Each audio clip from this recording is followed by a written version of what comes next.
dalam hadirat-Mu. Jiwaku menanti bahwa ku mendekat kepadamu dalam kemuliaan yang kudus. Tuhanku,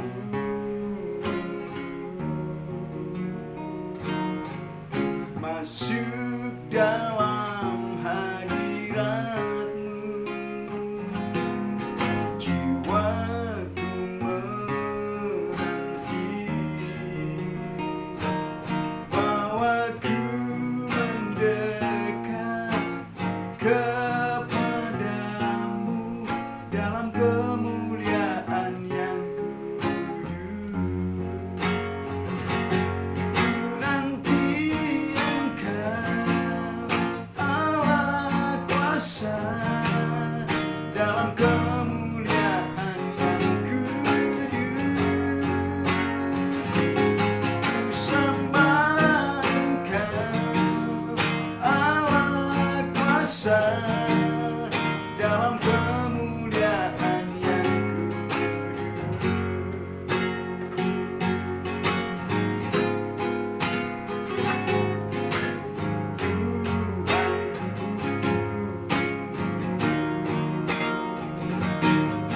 masuk dalam hadirat-Mu. Jiwaku menanti bahwa ku mendekat kepadamu dalam kemuliaan yang nanti Engkau, Allah kuasa, dalam kemuliaan yang kudus. Ku sembah Engkau, Allah kuasa, dalam kemuliaan yang kudus. Ku nanti Engkau, Allah kuasa, dalam kemuliaan yang kudus. Ku sembah Engkau, Allah kuasa, dalam kemuliaan yang kudus. Dalam kemuliaan yang dalam kemuliaan yang kudus. Bapa di surga, terima kasih Tuhan Yesus, Engkau yang kami rindukan dan kami nantikan dalam seluruh keberadaan hidup kami.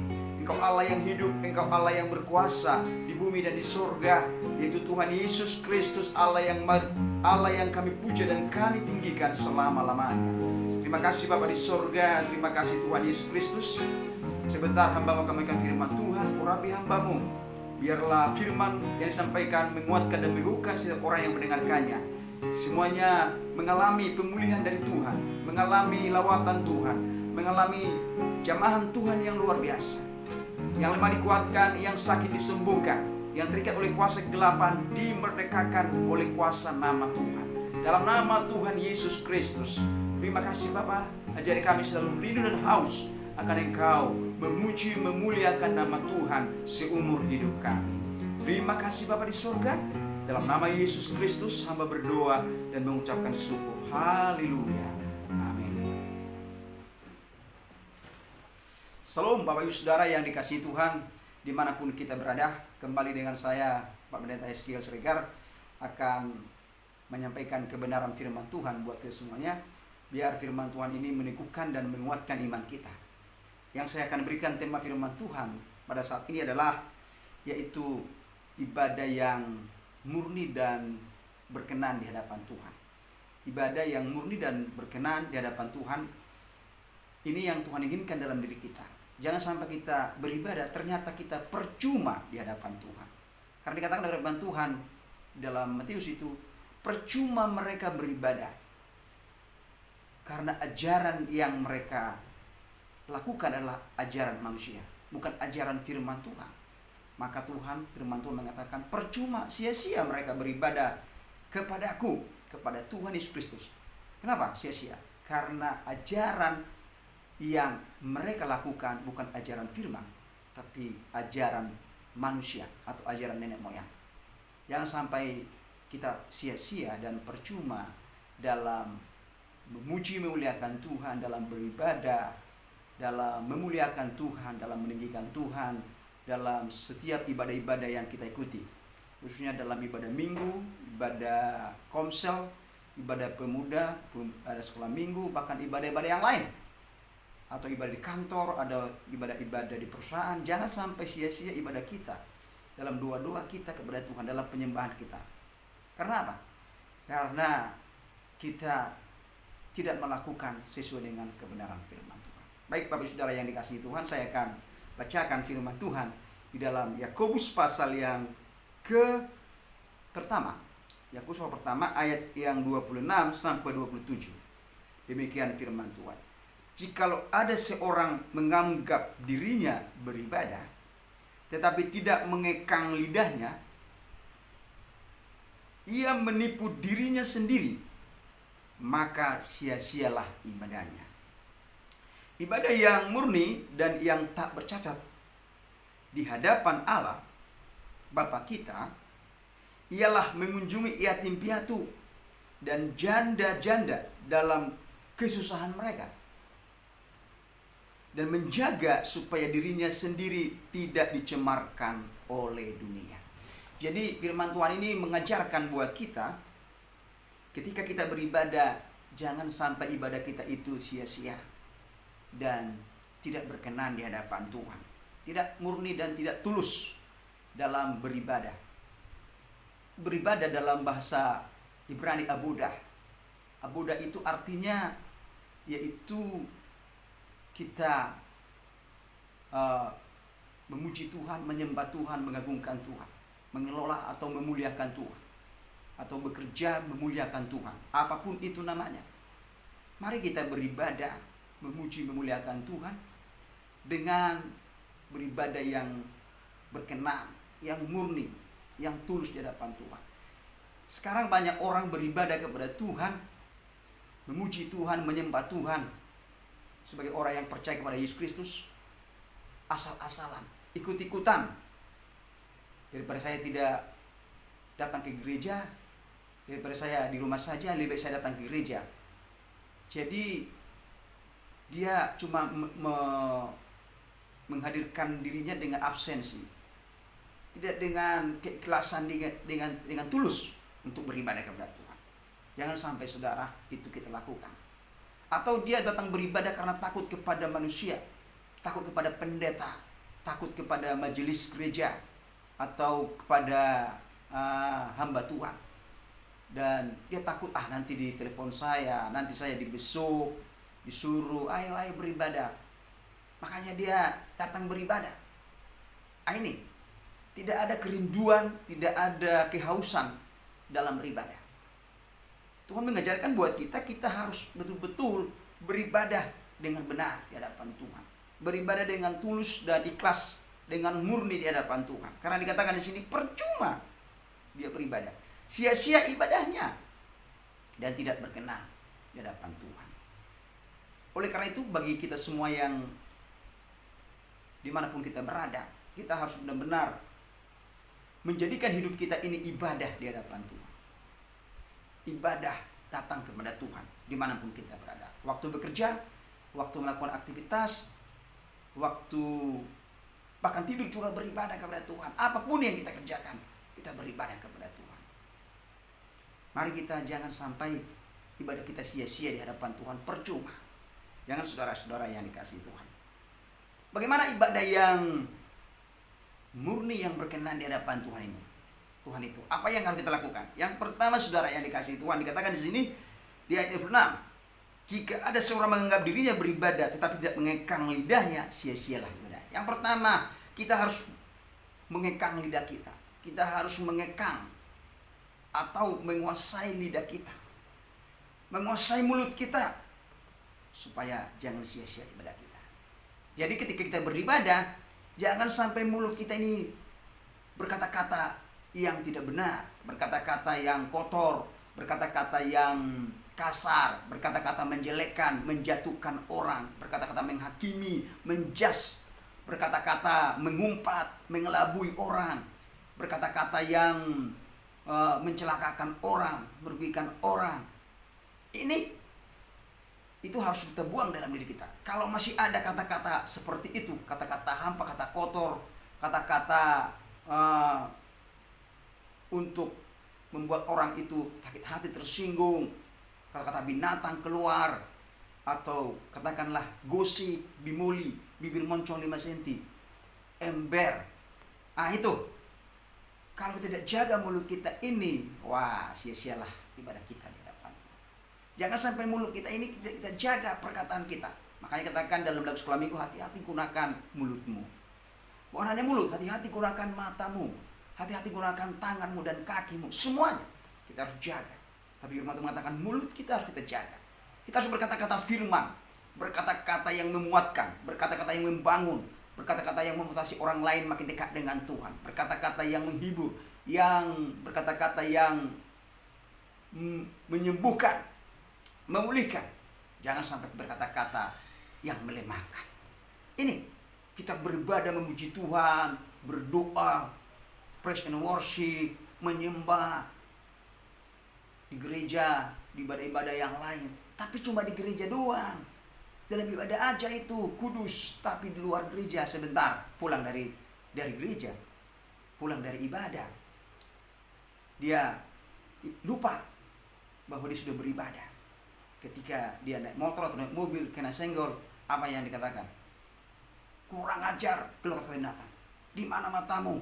Wah, kata-kata menjas kimi. Waduh, keluar. Ini tidak menjaga lidahnya. Jadi lidah kita ini harus kita jaga, sekalipun lidah kita ini dikatakan lidah kumus itu seperti api yang bisa menghanguskan. Jangan sampai lidah kita ini berkata-kata yang tidak berkenan, berkata-kata hampa di hadapan Tuhan. Mari kita jaga lidah kita ini, mulut kita ini kita jaga dengan berkata-kata firman Tuhan. Firman Tuhan itu yang memberkati kita. Firman Tuhan itu yang menguatkan kita sehingga kita bisa berkata-kata yang benar. Mari simpan firman di hati kita. Kalau firman Tuhan tidak ada, gimana kita pembenaran kita berkata-kata yang baik dan benar bagi semua orang. Ini yang harus kita lakukan sehingga ibadah kita sia-sia di hadapan Tuhan. Berkata-kata yang membuat orang lain itu makin bersemangat. Contoh, kalau ada orang yang sakit, lalu kita berkata-kata melemahkan, menguatkan, dia makin menderita, dia tidak akan sembuh. Dia makin dekat kematian dalam diriku. Contoh, dia sakit kanker atau tumor, kita harus menguatkan dia kesaksian kita yang kita alami. Contoh, Bu, Pak, jangan takut, dia punya kanker ini, sakit tumor ini. Ada tangan Tuhan yang kuat, tangan Tuhan yang berkuasa. Jangan takut, tidak ada yang mustahil bagi Tuhan. Yang mati dibangkitkan, apalagi banyak seperti ini, pasti Tuhan sembuhkan. Dengan iman, kepercayaan, jangan takut, Pak. Jangan terlalu pikir, serahkan sama Tuhan. Pasti Tuhan sembuh. Pasti Tuhan menjamah ibu, bapak. Pasti Tuhan menyembuhkan bapak. Jangan khawatir, jangan takut, Pak. Pasti sembuh. Kita tetap mendukung dalam doa, kita support, Pak. Ini kita kata-kata yang benar, kata-kata yang menguatkan, menghibur. Jangan sampai kata-kata yang melemahkan. Oh, Pak, itu penyakit tumor kanker tidak ada obatnya, Pak. Tinggal tunggu waktunya. Dia langsung cepat lemah dia itu. Langsung sudah. Dia mau dekat-dekat kematian. Jangan, saudara. Kita harus berkata-kata yang menguatkan bagi orang. Jangan kita katakan, Pak, makan-makan aja yang enak-enak ya sebentar lagi itu. Atau dia kena virus corona, kita langsung ngomong apa? Pak, vaksinnya belum nyampe nih, atau vaksinnya belum mampan ini, Pak. Perkuatlah Tuhan. Perkuatlah iman kepada Tuhan. Kayaknya itu cepat meninggal. Bentar lagi Bapak mau meninggal. Ini jangan, saudara. Kita harus berkata-kata yang menguatkan, yang menyembuhkan orang. Sehingga ibadah kita tidak sia-sia di hadapan Tuhan. Yang kedua, saudara yang dikasihi Tuhan, Mari kita menunjukkan ibadah kita tidak munafik. Tahu munafik kok saudara yang dikasih Tuhan? Muka Nabi, pikiran kotor. Jangan. Kita harus sama perkataan dan perbuatan kita, sikap kita di gereja dan di luar gereja. Di keluarga kita, di pergaulan kita, di sekolah, di pelayanan, dimanapun. Jadi kalau kita beribadah, tunjukkan hidup kita orang Kristen yang benar. Tunjukkan hidup kita orang yang mengasihi Tuhan. Orang yang mencintai Tuhan. Jangan sampai batu sandungan bagi orang lain. Sia-sialah ibadah kita. Jangan saudara yang dikasihi Tuhan. Kita harus menunjukkan sikap kita tidak menjadi munafik. Orang Farisi itu adalah orang yang munafik. Farisi dan ahli Taurat itu adalah orang munafik. Jangan kita contoh itu. Dia tahu kebenaran tapi tidak melakukan. Itu munafik. Tahu hal yang baik benar tapi dilakukan. Atau dia melakukan hal yang baik supaya dipuji orang, supaya disanjung orang, supaya dikatakan hebat dan baik di keramaian. Ini dia. Tapi kalau enggak di situ, siapa lo, emang gue pikirin mau mati lo, mau enggak mati, terserah gitu. Tidak ada pedulinya, tidak ada kasihnya. Orang Farisi begitu. Sebagai contoh, ada orang penyamun, seorang orang Samaria disamun orang yang terkenal. Ternyata lewat orang Farisi dan ahli Taurat. Kasihan sekali, siapa yang melakukan ini? Kurang ajar ini. Ternyata dia tidak membantu, dia lewat saja. Tapi ada orang Samaria yang tidak mengenal Tuhan. Langsung dia balut, dia langsung obati, dia langsung bawa ke rumah sakit dan ke penginapan. Ini siapa yang mengasihi di sini? Adalah orang Samaria tadi yang tidak mengenal Tuhan. Orang Farisi dia lewat saja. Tidak mau menolong, cuma berkata-kata. Kasihan siapa, kurang bertanggung jawab orang ini, tidak ada belas kasihan. Tapi tidak lakukan. Ini munafik saudara yang dikasihi Tuhan. Mari kita tinggalkan sifat-sifat munafik dalam diri kita. Jangan sampai kita pakai sikap munafik atau seperti amuba. Amuba itu berubah-ubah sikapnya. Jadi dia kalau depan orang baik, supaya dikatakan orang. Tapi kalau orang sikap, dia sakiti orang. Dia menuding orang, melakukan hal yang tidak benar bagi orang lain. Jadi tidak sama dirinya. Jadi dia pakai topeng. Mari jangan sampai kita pakai topeng. Kalau di gereja topengnya dilepas, tapi di pulang gereja topengnya lengket lagi. Jadi kita harus buang semuanya. Sifat-sifat kita, kebiasaan kita yang munafik dalam hidup ini.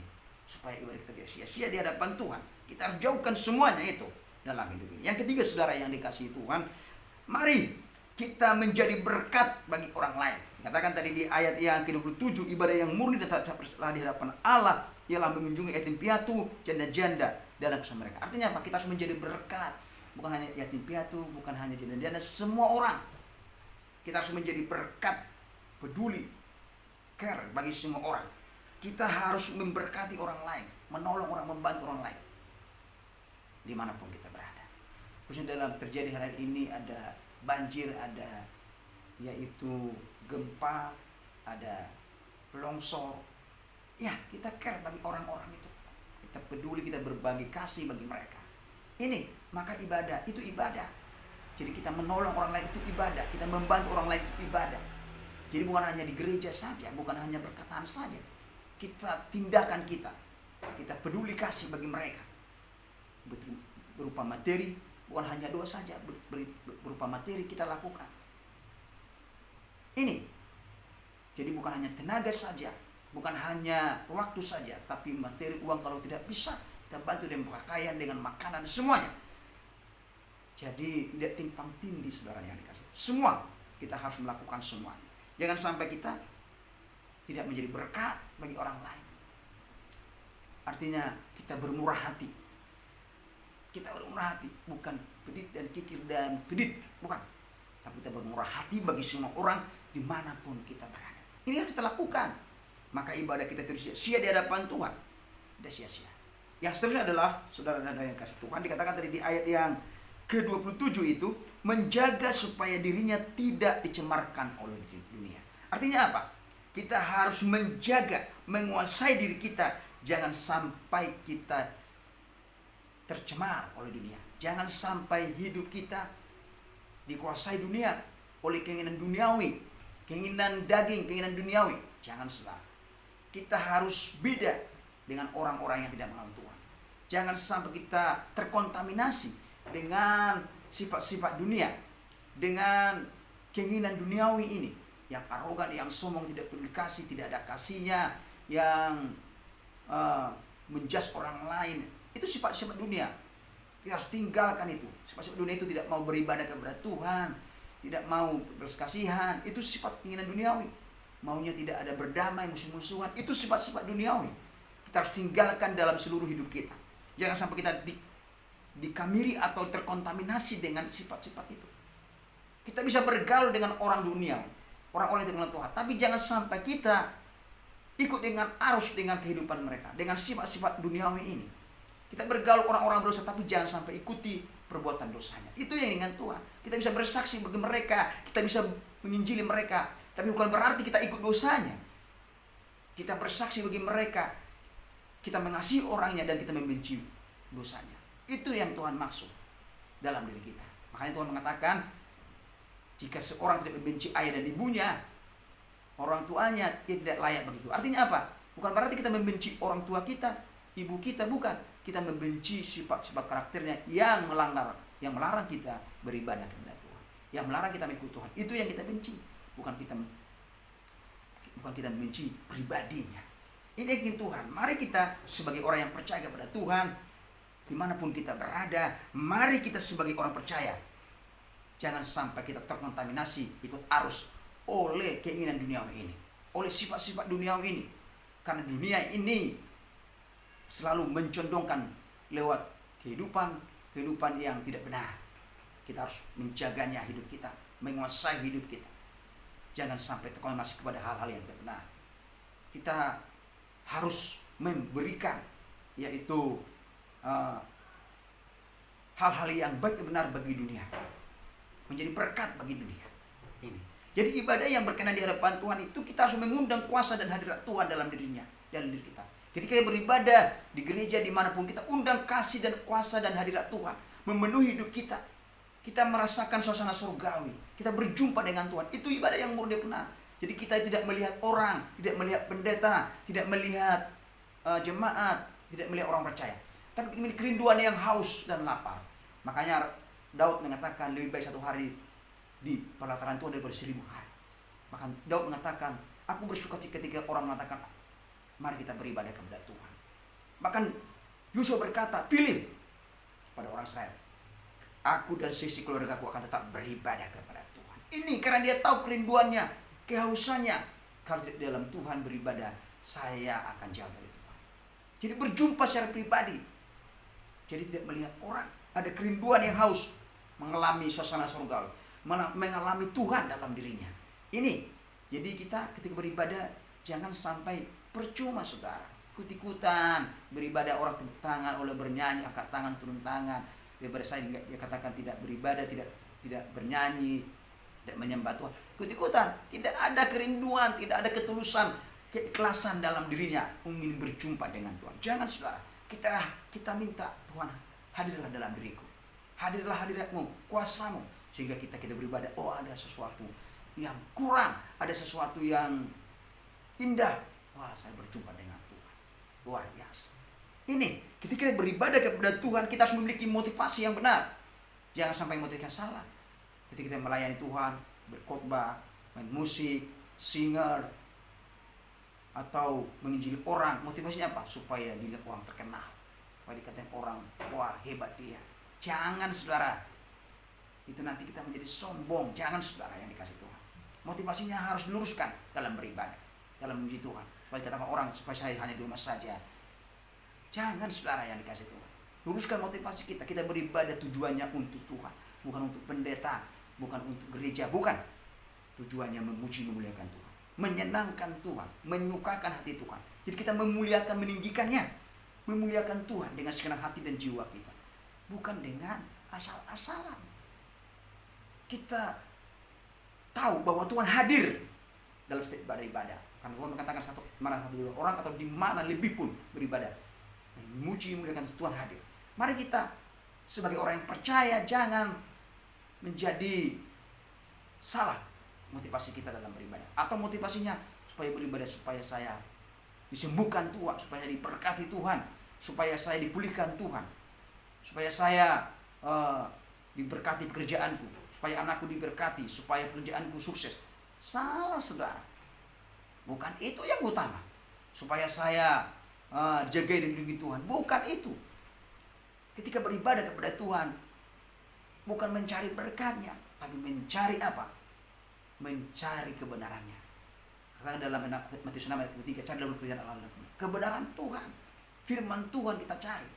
Hadirat Tuhan kita cari. Kuasa Tuhan, kehadiran Tuhan ada dalam diri kita. Maka semuanya akan ditambahkan. Bukan. Jadi bukan mencari berkahnya kita beribadah kepada Tuhan supaya kita disembuhkan, selamatkan sudah pasti. Selamatkan sudah pasti.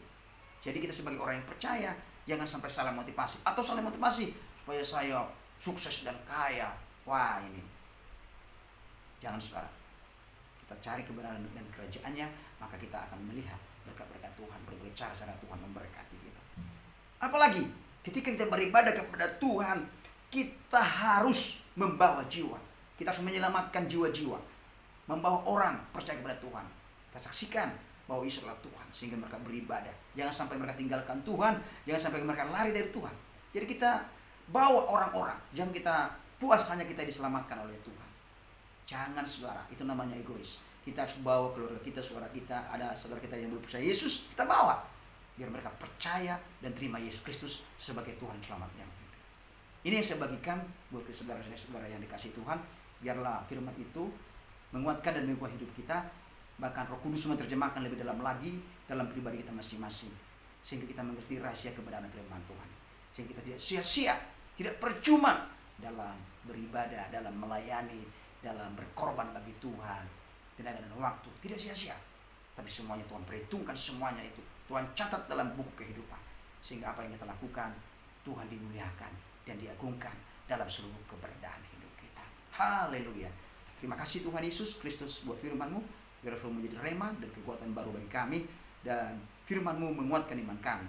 Sehingga kami dalam beribadah kepada Tuhan, dalam memuji muliakan Tuhan, dalam ibadah-ibadah yang ada, dalam ibadah raya, ibadah minggu, ibadah konsel, ibadah persekutuan, ibadah di kantor, ibadah dimanapun kami beribadah kepada Tuhan, di rumah Tuhan Yesus Kristus, Tuhan hadir di sana menyatakan kemuliaan-Mu, menyatakan kasih-Mu, menyatakan kuasa-Mu, sehingga berjuang secara pribadi dengan Tuhan.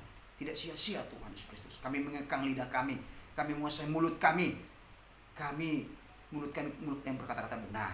Bahkan kami sebagai orang yang percaya tidak munafik dalam segala sesuatu yang kami lakukan, tapi kami benar-benar melakukan yang baik benar sesuai dengan dari dalam dan di luar. Tuhan Yesus, terima kasih Bapa di surga. Biarlah ibadah kami memberkati orang lain. Kami menjadi peduli dan care bagi orang lain. Sehingga apa yang Tuhan lakukan dan kami tidak terkontaminasi oleh dunia ini, oleh keinginan ini, kami bisa melawan semuanya itu.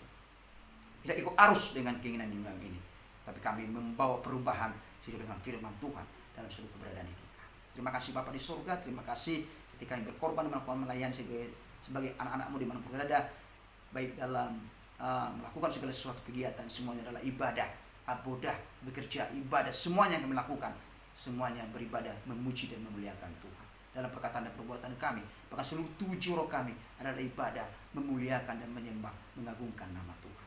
Terima kasih Bapa di surga, terima kasih Tuhan Yesus Kristus. Hamba berdoa, setiap orang yang mendengarkan ini diberkati dan dipulihkan oleh Tuhan. Mereka sungguh-sungguh mencari Tuhan, beribadah kepada Tuhan dimanapun mereka berada. Hamba berdoa, yang sekali lagi yang sakit disembuhkan, yang lemah dikuatkan, yang susah dihiburkan, yang terikat oleh kuasa kegelapan, roh jahat di udara dibebaskan, dimerdekakan oleh kuasa nama Tuhan. Terima kasih Bapa di surga, dalam nama Tuhan Yesus Kristus hamba berdoa dan bersyukur. Haleluya.